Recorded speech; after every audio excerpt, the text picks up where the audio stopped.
SOLIDWORKS Electrical 2018 makes it even easier to complete your designs with a series of exciting enhancements. New enhancements allow you to manage elements of the project at a global level with ease.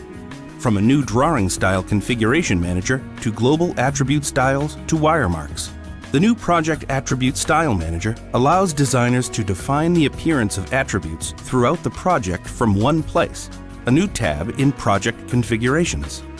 With SOLIDWORKS Electrical 2018, turning marks and labels for wires on or off across the whole project is a snap. Terminal strips are much easier to customize in 2018. Terminal strip parts and accessories are now easier to manage than before. Parts can now be added directly to the top-level terminal.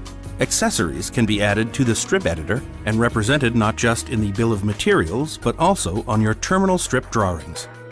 As seen here, customizing multi-level terminals has never been faster.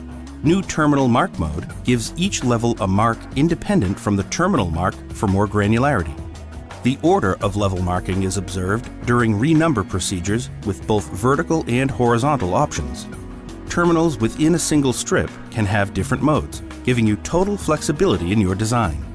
With these and many other fantastic enhancements, SOLIDWORKS Electrical 2018 streamlines electromechanical design process to complete your projects faster.